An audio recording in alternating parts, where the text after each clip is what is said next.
عايزة تعرفي صاحبتك منافسنا منك ولا لأ؟ ركزي معايا في الكلمتين دول كويس، عشان لو اللي انت رايحة وجاية معاها ومعتبراها الشق الشقيق فيها الصفات دي لازم تقطعي معاها فورا عشان ما تبقيش يخبتك بجد.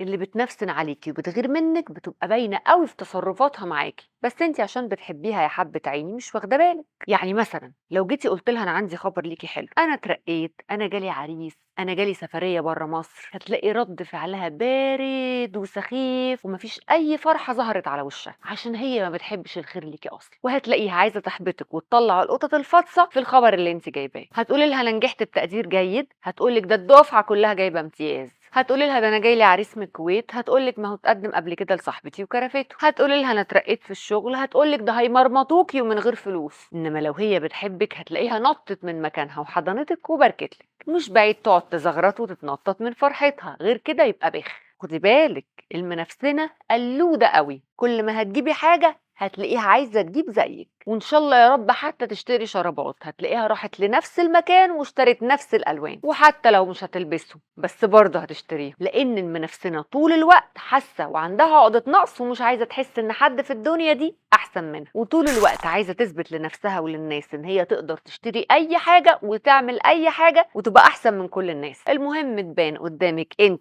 او غيرك ان هي شخصيه غنيه ومعاها ومش محتاجه. ويقولك تعرفي المنافسن من ايه؟ اقولك هتلاقيها وش بتكسر في مقاديف. واي انجاز عملتيه في حياتك واي حاجه كبرتي ونجحتي فيها وتيجي بفرحه تحكي لها عليها هتقولك جرى ايه، هو انت يا اختي جبت تجيب من ديله؟ وطول الوقت هتلاقيها بتقلل من انجازاتك ومن اي حاجه انت مبسوطه انك حققتيها، ومش عايزه تشوفك بتكبري وتحققي اهدافك عشان هي ما تحسش بالنقص. وبعد كل اللي انا حكيتهولك ده انت لسه مكمله معاها، يا خيبتك. المنافسين من دول هتقع في الكلام قدام، هتلاقيها بتقولك هو انت زعلانه ليه وبتشتكي من ايه، ده انت حتى محظوظه وما عندكيش مشاكل. ولو تسمعيها هتحس ان الظاهر في كلامها ان هي بتهون عليكي او بتحسسك بقيمه اللي عندك، لكن في الحقيقه هو ده اللي في نفسيتها وهو ده اللي جواها، هي فعلا مستكتره كل حاجه عليكي في حياتها، بس ساعات كلمه الحق بتظهر عليها وبتبين اللي في قلبها. يعني من الاخر كده خديها نصيحه مني، الصديقه المنافسنه وقت الجد هتسيبك تلبسي في سد.